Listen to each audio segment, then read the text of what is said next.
যে খবরে নজর রাখবো, দিল্লিতে নির্বাচন কমিশনের বৈঠক শেষ হয়ে গিয়েছে।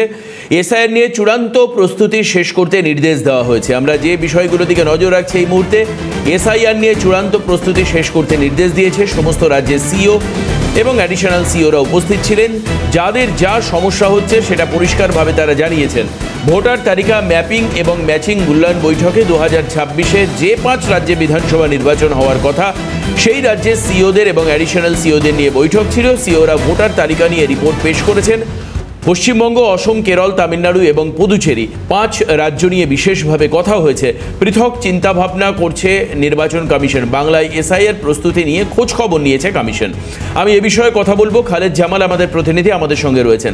খালেদ, একাধিক প্রস্তুতি তো নেওয়াই হয়েছে। আমি তোমার থেকে বিশেষত জানতে চাইব যে বাংলাকে নিয়ে ইসিআই এখানকার যারা সিও ছিলেন বা অ্যাডিশনাল সিও ছিলেন তাদের কাছ থেকে কি কি ইনফরমেশন নিয়েছেন এবং বাংলায় এসআইআর নিয়ে কি ভাবছে জাতীয় নির্বাচন কমিশন?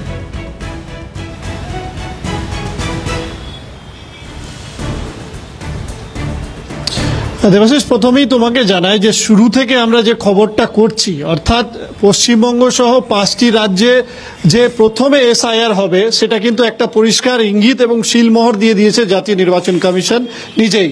তার কারণ হচ্ছে আজকে বৈঠকে যে উল্লেখযোগ্য বিষয় হচ্ছে সেই উল্লেখযোগ্য বিষয় হচ্ছে যে এই 5টি রাজ্যে যেখানে 2026-এ নির্বাচন রয়েছে, অর্থাৎ আসাম, পশ্চিমবঙ্গ, কেরল, তামিলনাড়ু এবং পুডুচেরি, যেখানে 2026-এ বিধানসভা নির্বাচন রয়েছে, সেই সব রাজ্যের সিওদের এবং অ্যাডিশনাল সিওদের নিয়ে আলাদাভাবে ব্যক্তিগতভাবে মত বিনিময় করেছে জাতীয় নির্বাচন কমিশনের ফুল বেঞ্চ।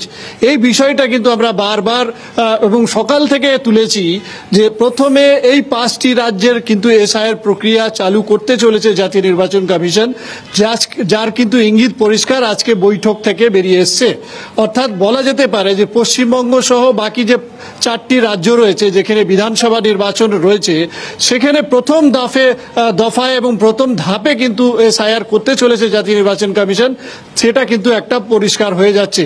এবং পশ্চিমবঙ্গের ক্ষেত্রে যত দ্রুত সম্ভব তাদের প্রস্তুতি শেষ হলেই কিন্তু এসআইআর প্রক্রিয়া এবং এসআইআর যে বিজ্ঞপ্তি সেটা কিন্তু আনুষ্ঠানিকভাবে একেবারে সাংবাদিক সম্মেলন করে কিন্তু জাতীয় নির্বাচন কমিশন জানিয়ে দেবে।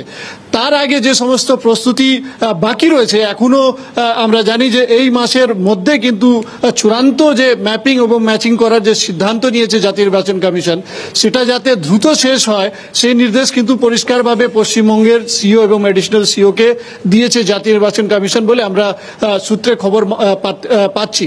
কিন্তু যে বিষয়টা উল্লেখযোগ্য হলো সেটা হলো যে এই ম্যাপিং এবং ম্যাচিং এর যে মিল, সেই মিলটা কিন্তু ইতিমধ্যে প্রায় শেষের দিকে রয়েছে পশ্চিমবঙ্গে। সেই রিপোর্টটা কিন্তু ইতিমধ্যে জাতীয় নির্বাচন কমিশনকে দিয়েছে এই রাজ্যের সিও মনোজ অগ্রওয়াল এবং তার পাশাপাশি অ্যাডিশনাল সিও দিবেন্দু দাস।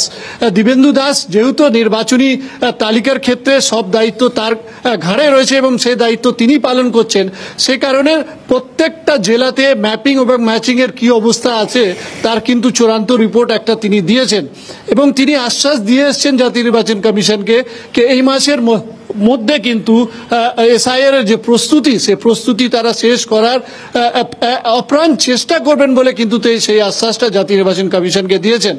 অর্থাৎ যদি এই মাসের মধ্যে তোমার যে ম্যাপিং এবং ম্যাচিং এর কাজ শেষ হয়, 2002 সালের তালিকার সঙ্গে 2025 সালের ম্যাচিং করার কাজ শেষ হয়, তাহলে নভেম্বরের প্রথম সপ্তাহ বা দ্বিতীয় সপ্তাহ এই বিষয় নিয়ে কিন্তু চূড়ান্ত সিদ্ধান্ত নিতে পারে জাতীয় নির্বাচন কমিশন, এইরকম একটা ইঙ্গিত কিন্তু পরিষ্কার পাওয়া যাচ্ছে।